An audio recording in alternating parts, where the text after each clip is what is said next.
All right, everyone, we're here again at Youth Nationals getting more bonus content. Because Dallas was coaching Thursday, Friday, Saturday, he had to go back to work, so I'm on my own today, but we did end up getting another stud guest here who's here at Youth Nationals. We're joined by Jesse Elser, who was here supporting his brother, who just took home a bronze medal. So that's another medal for the family because everyone will know Jesse as a star at Trinity Western.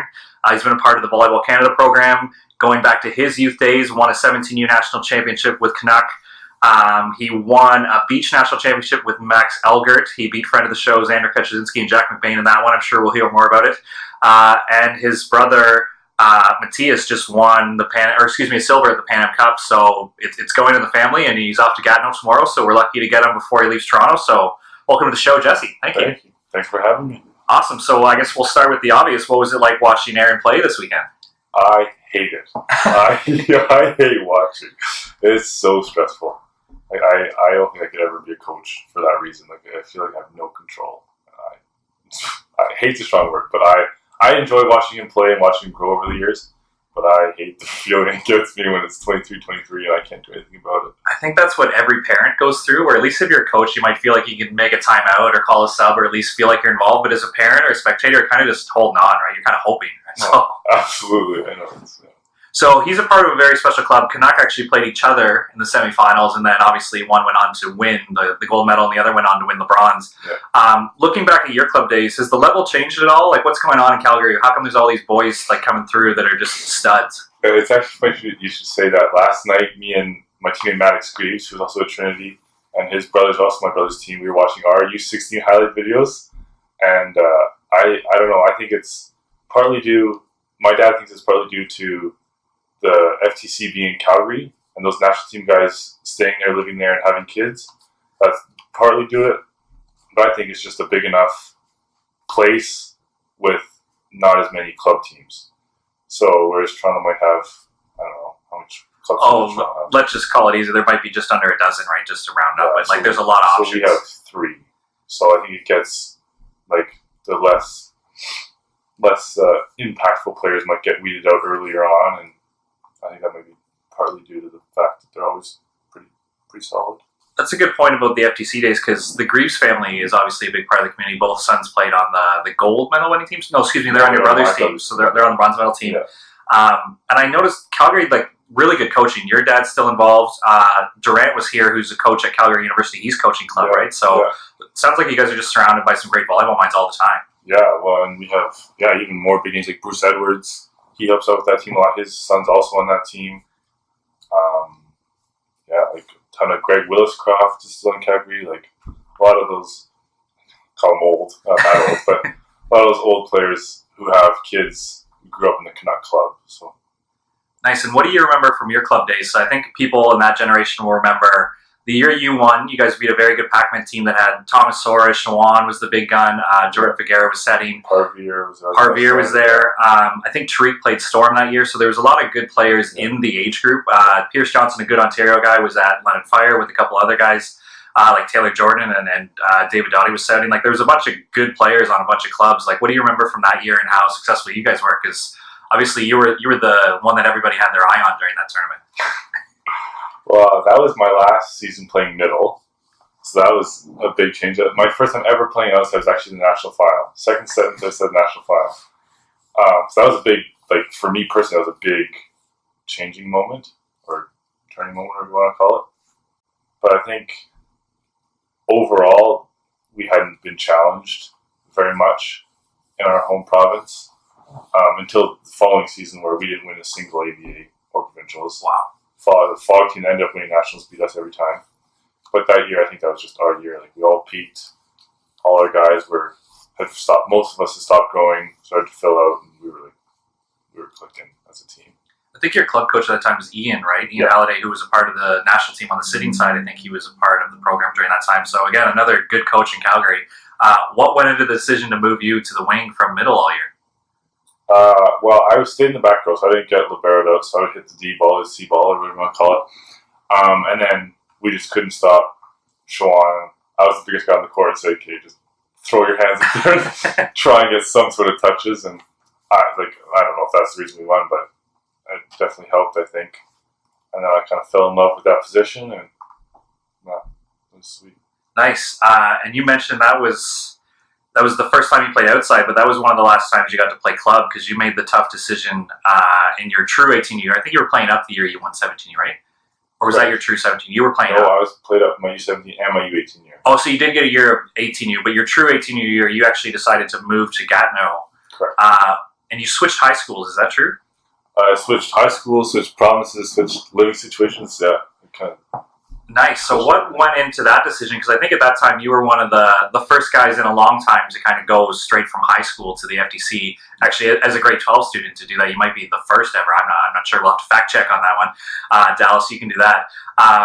But what went into that decision? That's a big one to kind of like, you're comfortable in your high school, you're playing with your club team who's good, and you're obviously developing. What went into that to move across the country and kind of be the new guy at school and train as a professional athlete, essentially? A lot went into that decision. I guess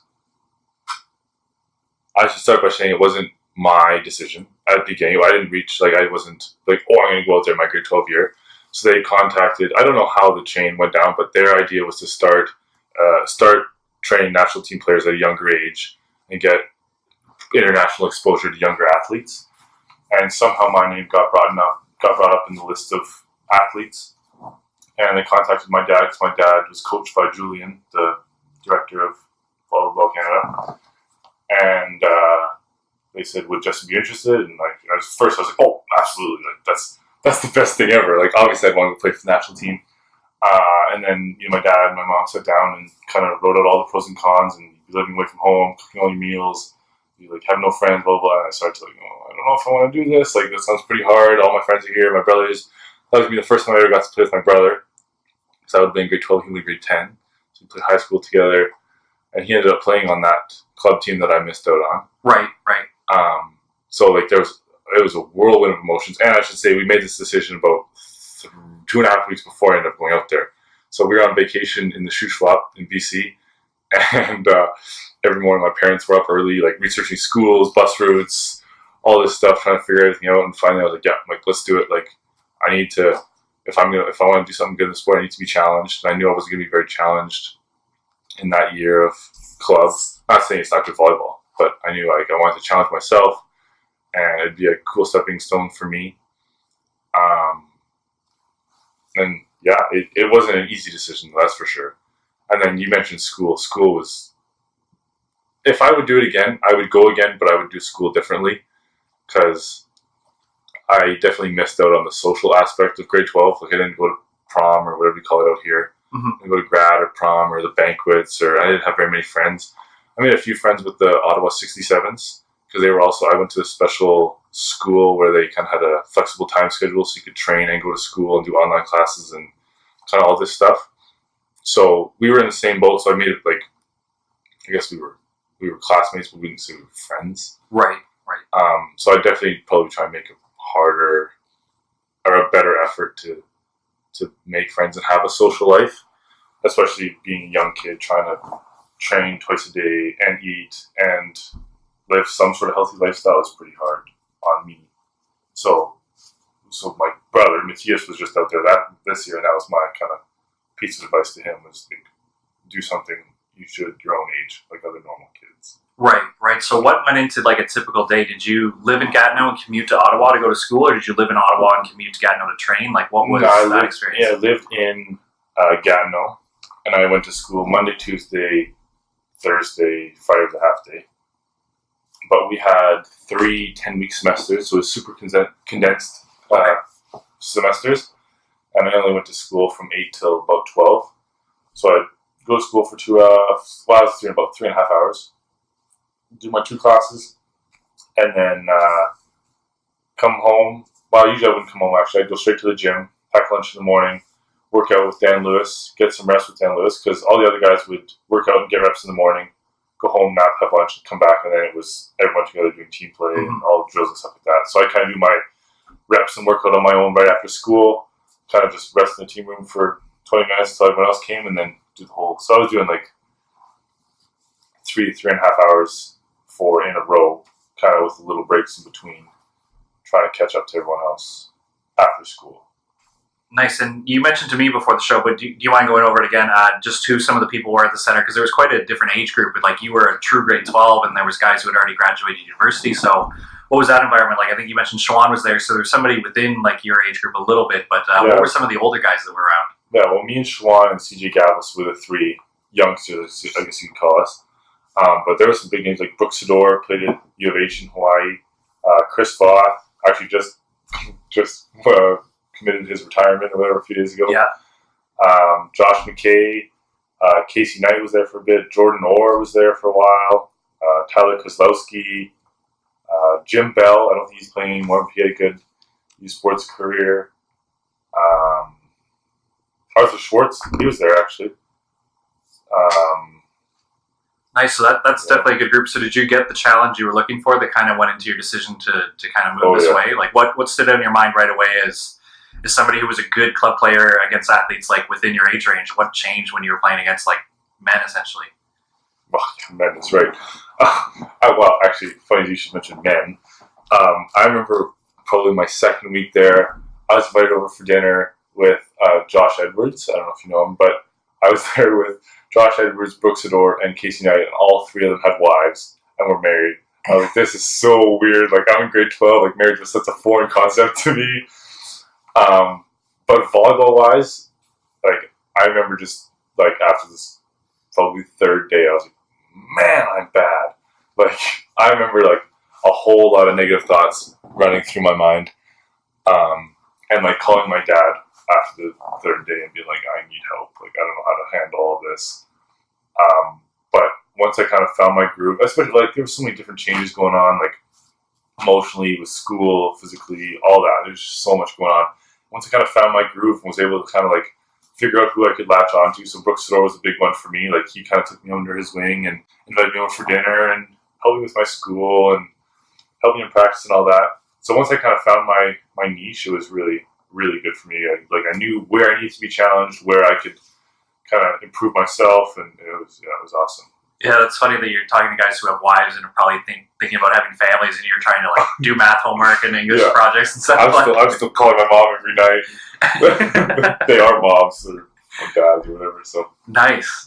So obviously you took those skills. What went into the decision to choose Trinity for post-secondary? Obviously a great volleyball school, and the list just came out, like the alumni, and it's just a volleyball factory there. So what made you choose to go there? And I'm sure you had lots of options. So kind of walk us through what attracted you to that school. Well, I wanted to play post-secondary for volleyball. I've never been an extremely academic inclined sort of guy. But near the end, it was between U of A, U of C, and Trinity. Like, I knew I wanted to stay Chem West. I knew I wanted to stay closer to home if I could. But at the end of the day, it was too attractive. Like, I went on my recruiting trip, and it felt like I was like, man, I need to be. Like, I didn't want to leave. Ben had coached me on the youth team the summer before. The small class sizes were a big one for me because I need that kind of teacher-student relationship, be able to ask questions, and it's all like every time I go to class, they know my name, they know, like, they come to our games. There's, like, honestly, my biggest class size this year was just under 30, I think, for like an introduction class, whereas I went to a UFC one on my recruiting trip and it was like 250, and the prof didn't even know, like, he didn't recognize a foreign student. Like, I was in grade 11, and he didn't care. Like, he was just there to teach his lesson. But that was the big thing that drew me there was, like, they know who you are, they care about you. I'm not saying other profs don't care, but it's more of a personal connection. That really drew me in from an academic level, and it just felt right. And I had a lot of current teammates and previous teammates going, like Pierce Sashenko, I played school with, Maddox Grease, played club with, he went there. And then one of my best friends from like grade 7, me and Jackson have played club together since grade 7. So we both decided it was kind of an inside joke, we were a package deal, like wherever you go, I go kind of thing. Nice. And Jackson's twin sister, who's a grade older, which is kind of confusing, but twin sister, grade older, but she was already there, and there were just a lot of friends, a lot of people I loved, and a lot of people I wanted to be around. And then the volleyball was kind of just an added bonus. Very cool. Nice. So your timeline, that went FTC, then you went youth national team, and then did you play Canada Games as well? Did you go back to the provincial team after you'd been with FTC? Youth national team was before FTC. Okay. So I went actually youth, FTC, junior, Canada Games, Trinity. Wow. And still mixed in some beach in between when you had a chance there. That one summer. That was right before FTC, yeah. Nice. Yeah. So you got to work with some great coaches. Like that was your first experience with Ben Josephson. Who were some of the guys you got to play with on the youth national team, and what stood out from that experience? Because they kind of brought it back kind of right around your age group. I think the youth team had kind of gone away, right? It wasn't a thing until my U17 year of Team Alberta. So I guess I would have been grade 10. Or I was a year younger. Yeah, that sounds right. And that was the year we came second. Actually, we lost to Shawan in that Team Ontario. That was a huge tournament for us. Like us U17s placing better than our U18 team. Mm-hmm. It was such a long, because it was best of 5. It was my first experience with best of 5. I thought this was absolutely ridiculous. But, well, and even actually to add on to that, looking back at this nationals, trying to play more than one game in a day is beyond comprehension. Like my body hurts just watching these guys try and get up off the bench after a timeout. Like, it's insane. It'd be funny to talk to Aaron. He's probably like, yeah, that's what you do. You play 3 or 4 matches a day. Where, like, once you leave the system, you talk to university players, like, no, 1, maybe 2 if it's like a preseason tournament and you know you're not going to play both full games. But, yeah, as soon as you're a grizzled old vet, it's like, no, 1, best of 5, and then we're out of here. Yeah, like, absolutely. Even, like, sometimes I don't even want to do morning practice before, like, it's like, man, I can't be doing this right now. Sorry, what was I was just talking about your experience. So, to get selected to the youth national team, I think you represented your provincial team and you go to the Canada Cup, right? Yeah. And then are you selected right after and you go right into training camp for youth, or is there a bit of a break? So that year, my first year, and the first year they had that youth national team after a while, was NTCC, so it was the Canada Cup. Oh, okay, yeah. In Edmonton at the Go Center. And, yeah, I guess there was Ben, Joe, Kerry McDonald. Was it Kerry? I think it was Kerry. Could have been, yeah. I feel bad if I don't know that. I think it was Kerry. And Mark Dodds. Okay. It was Kerry. It was, 95% sure. And they were our coaches, and they watched the whole tournament and then selected a group of 12 guys. And then, so that was my first exposure to Ben. And then we trained, it was a quick turnaround. I think we trained for 3 days. Then you go to Florida and play a competition? Or the first one was in Des Moines, Iowa. Okay, nice. And then the second year we went to Fort Lauderdale. Yeah. And how'd you guys do? Because you're playing against U.S. club teams, or did they also put together some like regional all-stars, or did they have a U.S. team? They had their high performance thing, which I think was similar to a youth team, kind of. They had 2 high performance, and that was the first time I ever met like Micah Ma from UCLA and Josh Tunaniga, or however you say his last name, from Long Beach. Like all those guys were there, and like that was the first time. Man, like volleyball's way better than I thought it was. I didn't watch any YouTube or anything until I didn't even know what CIS was at that point. And I think I played like 2.5 sets in total, and I just loved all of it. Like getting my first Canada jersey, like, and I was the youngest on that team as well. It was awesome. It was super cool. So because you weren't a big Can West guy or a U Sports guy, like, did you know of Ben Josephson and all the medals they'd won, or you were just a guy going to practice ready to learn, or were you kind of starstruck about like having him, Kerry, and he's from SAS, right? The third guy, Mark Dodd. Like, that's a pretty good coaching staff. But if you weren't influenced by what those guys have done coaching at the university level, I'm sure you were just a grade 10 ready to go to practice and get better, right? I had no idea. I knew who Kerry was because he was living in Calgary at the time. He wasn't at UC yet, or the VCCE. Okay. In the mornings before school. So I was doing that, and he was my first coach. But I still didn't know what he had accomplished and who he was and stuff like that. And I remember someone saying, like, "Oh, you see, Mark Dodd's like, you remind me a lot of like him." I was like, I don't know, he seems old. I don't know. Like, who knows?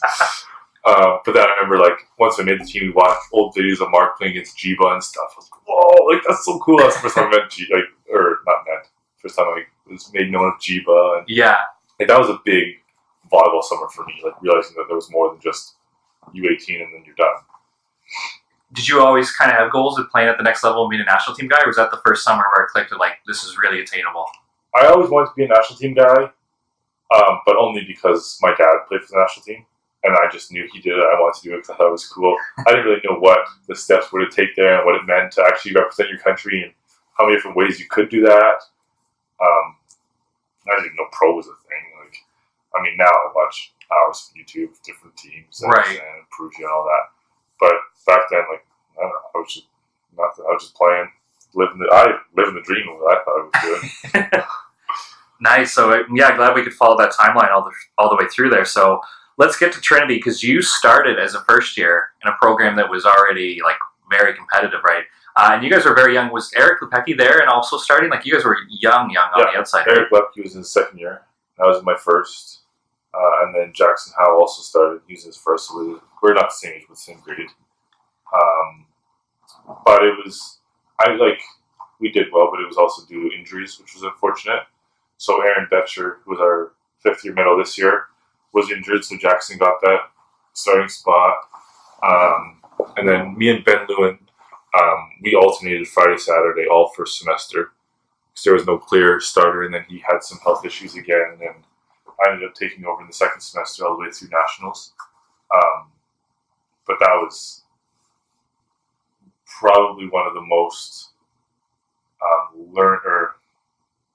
most lesson-filled years of my life. Not just volleyball, but lessons from volleyball about leadership and how to be a teammate and how to balance different life skills and different kind of things going on, and then throwing in starting, which kind of made it that much better.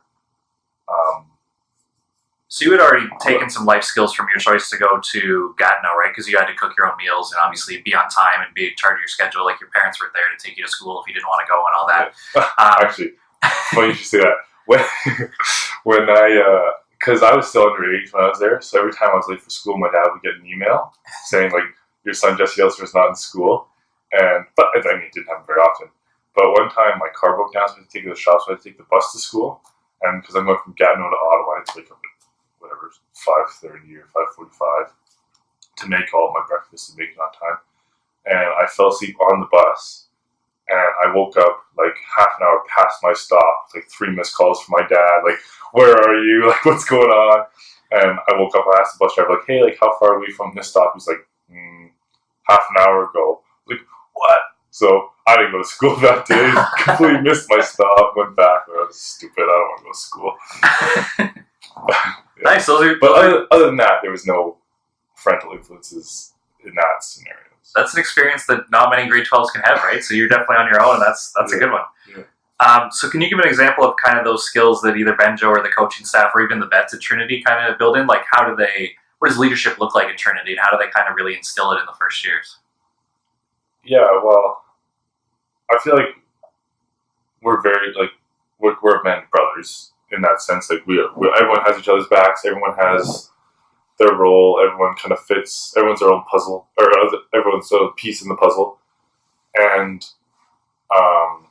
but I think everyone kind of brings something special. So, some guy I really looked up to, his name was Jordan Kozlowski. So I played with his brother at the FCC, Tyler. But he was very good at balancing school and volleyball, and he started his own non-profit organization for refugees from Syria, and he does all these things. Like, he's just one of the best guys I've ever met. But he was some guy, like, I really helped, like, hey, like, I have this and this and this in school, and this class wants me to do this, and this teacher wants me to format my paper in this way, and I have no idea how to do that. And he's like, oh, like, send it to me, I'll do it for you. Like, everyone's super helpful, super willing to share what they've learned. But that's, like, totally excluding volleyball. And guys like Adam or Carter, who were the older guys when I was my first year, like, they'd always invite you over to dinner because I was staying on dorms. So they said, hey, like, come over for dinner, like, just catch up, see how you're doing. And I don't know if that was, like, because I was a starter, because I know they didn't do that with other first years. But that was super helpful for me. And, yeah. I think, in a nutshell, everyone is willing to give and serve each other. Nice. And how do guys flip that switch where it's like a brotherhood, but when you get on the court, like some of the most intense practices in the country, where not to pump the tires, but I'm sure there was times where scrimmage was probably better than some of the matches you guys played because you were just so deep, right? Like, how did you guys do that where you could just be at each other's throats in practice and then go back to the brotherhood thing as soon as it was done? Well, I mean, there was always times where it didn't. It lasted. It lasted a few days, and especially like me and Jackson were usually on opposite sides, and we were roommates in dorms. There was times where we wouldn't talk that night, but I don't know. I think it's just part of being a high level athlete and holding yourself and others to that standard. That's kind of like an unspoken truth where, like, just because he roofed you 4 times, like, and yelled in your face doesn't mean he hates you. I don't know. I think it's just a maturity thing, and we do have a very mature team in that sense. So I don't know if there's like an actual certain thing or a way we teach it. I think it's just I mean, yeah, I don't know. Nice. No, those are definitely some good things you listed. For a guy who's not in the Can West, what Ontario usually envies is we might play a team, I don't know, Friday in November, and we don't play them again until January, February the next semester, where Can West does it really well, where it's doubleheaders, right? And your game plan Friday night might not stick Saturday because they're watching tape and there's changing it. What did you enjoy about that atmosphere, and how well did the coaching staff at Trinity really prepare you guys that you could beat a team back-to-back, really, and they're adjusting and you're adjusting? Like, what goes into that kind of preparation? I think a lot of it is like directly from Benjo. Like, he knows exactly who's coming at us. He knows, he watches our video, makes the game plan for us, and then it's like, okay, if I were them, I'd play us this way, and then we adjust accordingly, kind of thing. So we're very good at, we're usually very good at kind of playing out the game plan, but the game plan is straight from him. He never sleeps on road trips. He'll stay up all night watching game tape and making little adjustments and stuff. And lots of people don't know how much goes into those doubleheaders, because it is really hard trying to beat a game, especially on the road. Trying to beat the same team 2 nights in a row in their home gym is very hard. But like, what you see is us jumping high, hitting hard, all that stuff. But like, we're in the places that Benjo tells us to be. We're blocking the people in this place and this time and all that, and that's all Benjo. What do you remember from that year? Because you guys were successful. I think you won against UBC to win the league, but then ended up playing them in the final. Or excuse me, you played U of A. So UBC wasn't even in the final of your own conference and goes on to win a national championship. Yeah. I think that's a credit to how strong your conference is. So, do you remember what Can West playoffs were like? Like, who was your semifinal? Quarters was TRU, then Winnipeg Westman, and then U of A. So U of A would have beat UBC to get there, right? Correct. Yeah. So what's that like? Because I know you played them twice during the regular season, the back-to-back, but then when it's one game in the playoffs, right? And it's finals is one game. Oh, excuse me. Quarters and semis is best of 3. Nice. So again, another layer to this. So kind of what goes into that format of trying to beat somebody 2 out of 3? Like, well, everyone. So by this time, both me and Jackson were starting, and everyone was like, "Oh, like, playoffs is just a different feel, man. Like, it's just different. Like, I don't know. No one knew how to explain it, but they all just said, like, be prepared." I was like, yeah, whatever. Like, it's just another game. And our first game against TRU, both me and Jackson played absolutely terrible. Like, so bad. Like, I prepared the same. I ate the same thing. Like, did all my routines, did all that. And just awful. And then I remember saying after, like, Ben, help. Like, I have no idea what just happened. And so then we sat down and we kind of figured out, like, there's no really way to describe it. It's just a thing that happens. Like, playoffs just gives you a different feel. So then that was actually one of the biggest learning moments of my career. Is we talked about anchors. So it's kind of something that you do or say or look at or maybe think in between every play to kind of reset yourself and kind of recenter yourself in the moment. Because in playoffs, there's just so many different things running through your head. Like, if they win, we'll have to do this, we'll have to play to 3, and then the other team doesn't have to travel as far, and all this stuff. My stats won't be as good as Eric's and all that. There's just so many thoughts, especially as the first year, like, you're constantly thinking. So we kind of had these anchors that would recenter yourself in the moment, and mine was ask a question or give a compliment. So kind of externalize your, externalize your focus so that you're no longer thinking. So sometimes I'd even give myself a compliment. Man, just nice pass, like just something I do between every point to refocus myself and I'd almost say it was just more like a routine. Like, you do a routine before you serve, you do a routine before the game, like routine before bed. And so I try and do a routine before every point, so it's kind of a fresh start. I think I had a pretty good playoff run after that, and that stuck with me ever since. Yeah, was that something that the coaching staff brought to your attention, or was that passed on from the vets? Like, how did you guys kind of discover this? We talked about it as a team, but not as much detail. And then after that first game against TRU, coach sat us down and said, like, I think you guys should try this. Kind of gave us some examples of how to do it, how it worked. He said, just tomorrow, tell me what it's going to be. Like, I won't ask you why. I won't ask you how you came up with it. And so I hope Jackson doesn't mind me sharing this, but his was like a double pat on his leg with his fist. Because when we used to play club against each other, we'd always play middle v middle. And whenever someone would come good, they'd double tap our chest, kind of like show who's boss, a little King Kong kind of thing. And that was kind of just to remember him, like how far he's come and how hard he's worked to get where he was and stuff like that. So everyone kind of has their own little variation of what they think or how they want to recenter themselves. But after that, Ben asked me, Jackson, to share to the team and said, like, I think you guys should try your own thing. And so, yeah. Nice. That's really good. Thank you for sharing that. So you're on this path. I mean, you do well in club volleyball. You make the decision to go to FTC. You do well with the youth national team. You're starting in your first year, and then injury hits. And what does that do to your confidence, to your identity? Like you're an athlete who's getting better every year, every time you play, it seems like. And then all of a sudden you're on the sidelines. You can't participate anymore. Like, what was it like going through that? Yeah. I don't even know where to start. First of all, it was very tough. Like, that was definitely one of the biggest challenges I've had to go through in my life. I've had a pretty easy life. I mean, in Canada, I played the sport I love and all that. But, I guess the first thing was I had no idea what to do with my life. Like, there was a point where I couldn't get out of bed, so I couldn't go to practice. And watching volleyball just made me sad. And then I'd not watched volleyball, and then I was sad that I wasn't watching volleyball. I was sad that it was just a kind of a downward spiral.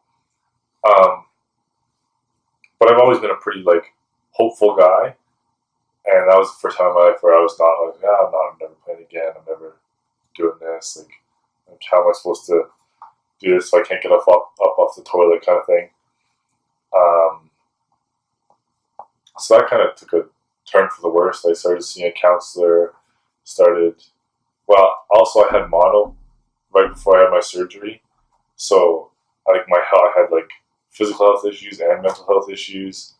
And I lost a bunch of weight, and, like, I wasn't eating much and stuff like that. And I started seeing a counselor and started working through some things like identity, like you said, and having a purpose. And, like, long story short, I figured, like, it wasn't the actual volleyball I missed. It was what volleyball gave me, like the sense of team and working towards a common goal, and the human interactions was a big one for me. And at the time in school, I was in media and communications, and I loved the communications part. Like, I had, like, interfamiliar communications classes and public speaking classes and all that. But I hated sitting behind a computer and designing business cards or whatever. So, like, after a lot of thinking of stuff, I actually turned into education. So my major is now education. I love it. Like, I absolutely love it because it gives me all the things volleyball gives, just without the physical side of things. So it gives me, like, everyone's working towards a common goal. Like, the teachers are working to a common goal. Me and the students are all working to a common goal. Like, you get that personal or the face-to-face communication every day. Like, you get to build relationships with the kids. And, like, I think that's the biggest thing for me is, like, I'm a very relational guy. And, like, I'd say 90% of my friends are volleyball players. And when I couldn't be there, like, I was lonely. Like, I had no one there. So that was probably the toughest part. And then I still couldn't play the second semester, but I was in education, and that gate, like, I had my first practicum, so I was in grade 10 gym class, and, like, I played lacrosse with them, and, like, I was getting my exercise. Like, it was awesome. Right after second semester was when everything kind of turned towards the better, which was awesome. But going back to the first semester, after one of the sessions with my counselor, I'd only go to about 2 practices a week. I kind of just sit there and mope around and feel sorry for myself. And then I was like, okay, well, I need to do something. Well, it wasn't my idea, but it was my counselor's idea. But, like, I need to do something that I did last year. So I need to either give a compliment or ask a question. So I went around and I made a point of talking to every guy on the team and giving them the compliment or asking the question. And once I did that, like, I felt free to leave. It felt like I did my my duty to the team. Like I helped out, so that was kind of my way of getting back into things. Like it wasn't physical at all, but I felt like I was part of the team again, which is something I really, really needed, I guess. That's amazing. Thank you for sharing that. Because, like you said, it's a physical injury, but it affects your mental health, and you were able to kind of turn that. And now you're on a different career path. You're able to kind of be a leader on the team, even though you weren't getting kills, you weren't getting blocks. You still felt involved in the game. Well, actually, the national final on the stat sheet says I have 1 kill. Ooh, so there you go. Hitting 1,000. Awesome. We won't correct the stats. We'll keep that forever and ever. I hope so. So now you're healthy. I think you told me you're on a jump count, but you can jump. You're back into it. And you're going to Gatineau this week. You're switching over to the Lib, but it sounds like you're ready to go. What are you excited about this week? I'm just excited to see everyone. Honestly, I went to Gatineau just before Youth Nationals and saw a bunch of old teammates, a bunch of friends, and I just loved it. Even just not playing, I just love being around the volleyball community, and all the people in the volleyball community are so nice and so oh, how's your back? How's this? Everyone knows everything. And it's just like a big family, which is awesome. So I'm really excited about that. I'm pretty nervous. This is the first time in my life where I'm not entirely sure I'm gonna make a team, which is something new to me. But it's a new position, a new adventure, and I'm not nervous. I'm not gonna make it. I'm just nervous because I'm uncertain. There's an unknown to it, right? Yeah, exactly. Whether I make it or not, I think it's a win-win. I make it, I get to train my passing and defense, or I don't, and I'll go home and lift all summer and get in shape and all that. Not that I won't get in shape out here, but either way, I think it'll be a good summer for me. And the plan is for you to play outside hitter again at Trinity next year, right? You'll be back in kind of your regular position. Yeah. Well, I was assuming the summer goes well and my recovery continues to increase, or as increase at the same pace. Yeah. Nice. We've taken a lot of your time. One thing I do want to cover for anyone who has siblings in the sport, I do want to talk about growing up with Aaron and Matthias and just everything they've done, because obviously Matthias just won a medal at the international level, and he's been at FTC, and Aaron winning a medal at the 16U level. Did you guys play a lot of sports growing up? Did you play volleyball in the backyard? What's going on? You got 3 boys who are obviously very good at volleyball, and your dad's involved, and I'm sure your mom is involved in sports somehow, some way, right? So what was the family dynamic growing up to just have all these athletes coming through? Well, both my parents played volleyball. Oh, sorry, I didn't know that about your mother as well. Yeah, my mom played at UBC. My dad played at UFC. And then go to the national team and played in Milan. But I think the biggest thing was we never had a TV growing up. So there was no time spent on the couch. We had a ball bin in the basement and a ball bin in the garage, and we lived outside a big park. And in the winter there was an ice hockey rink, and we built forts, and there was kind of circles. We'd ride bikes around there and build bike tracks. And we lived by the Glenmore Reservoir in Calgary. So we'd go biking around there and we'd go running and play soccer in the field. There was a baseball diamond behind our house. So I think it was partly due to the no TV thing and the physical parents, but we were right in the heart of Sports Central kind of. And we were always playing, always doing something like that. Yeah. Nice. And how did both of them are setters? Is that true? And you ended up being hitter? No, Aaron's a middle. Oh, sorry. I must have been watching that. Right. Okay, so how does one end up as a setter and both are just bangers? That's a good question. I don't know, actually. All 3 of us went through Rod Walsh. That's another big name out of Calgary. Rod Walsh's setter training kind of thing. Just why not? More volleyball touches. And Tia stuck with it. But it definitely, you can tell when you watch Aaron, it definitely helped him with his overall volleyball knowledge and ball control and stuff. And I think it helps me too. When I was in middle, I was still, when there wasn't a libero and 15, 16, I could still pass and set the ball and play defense. And I guess, Matthias actually always ended up filling holes in the teams he was on. So in his club teams, they didn't have a libero, so he played libero, and they needed the left side the next year, so he played left side. And he actually only set 1 year in club until FTC was his first full year split as a setter. And Aaron was just huge. I stopped losing wrestling matches a long time ago. But he's 6'6", 220. He's 15 years old. So I think he got stuck in the middle. But his ball control is also awesome. So I'm actually, I shouldn't say I highly doubt, but I am fairly certain he won't end up in the middle as he gets older, but I could be wrong. But I don't know how or what happened. No, I mean, it's like same with me too. Like I ended up being in a right side position because of something like there was a hole to fill. So I don't know.